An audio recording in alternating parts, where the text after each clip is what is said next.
finit tous par mourir. Hein? On meurt. Et vous savez quelque chose? Symboliquement, entre le noir et le blanc, au niveau du cimetière, c'est ça. À Morne-à-l'Eau, le jour de la Toussaint, l'effervescence s'empare du cimetière de la ville. Avant d'illuminer leur cimetière de milliers de bougies, les habitants de Morne-à-l'Eau doivent d'abord briquer, gratter et repeindre toutes les sépultures.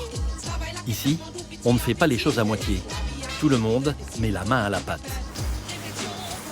Qu'on le veuille ou pas, ça fait partie des rituels, hein, si on peut dire ça comme ça. Donc après, c'est aussi par rapport à la suite, aux enfants, on sait aussi l'importance que ça a et l'importance de la transmission. Surtout de savoir pourquoi on fait aussi. Pendant l'esclavage, on n'enterrait pas les esclaves.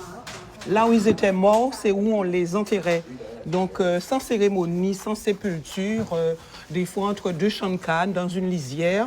Et pour beaucoup de personnes, faire préparer leur caveau était des fois plus important que d'avoir une maison. C'était préparer cette mort-là pour qu'elle soit digne.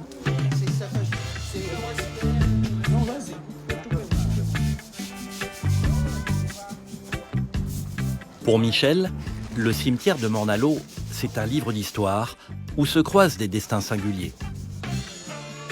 Sous des pierres tombales presque oubliées, des Blancs venus de la lointaine France côtoient des Noirs arrachés à leurs racines africaines. Et c'est important de se rappeler, hein, la Guadeloupe c'est aussi ça, c'est les colons, après c'est l'arrivée des Indiens, après c'est l'arrivée des Congos, c'est les Africains, c'est tout ça.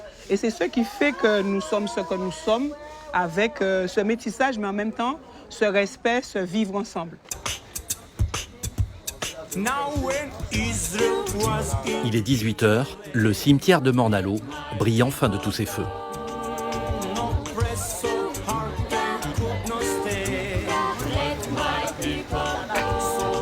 Ce soir, c'est un peu comme si toute la Guadeloupe s'était donné rendez-vous ici. Certains sont rentrés spécialement d'Europe pour l'occasion. Ces retrouvailles autour des tombes permettent aussi de garder la mémoire familiale et de la transmettre aux plus jeunes. Là, c'est un moment de culture, un moment de partage, un moment de famille, quoi, hein, parce que c'est l'occasion de rappeler, de renouer les liens, de dire aux enfants qui est là. On est là pour fêter les morts, mais en même temps, il y a la vie. Dans mon pays Guadeloupe, il y a tant de souffrances, mais en même temps, il faut rester digne, il faut rester debout. Et moi, je suis dans cela.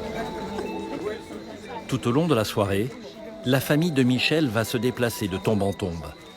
Ici un cousin, là une tante. Enfin, le plus important, les sœurs se retrouvent devant le caveau que Mireille, leur maman, a fait construire pour elle-même et ses filles.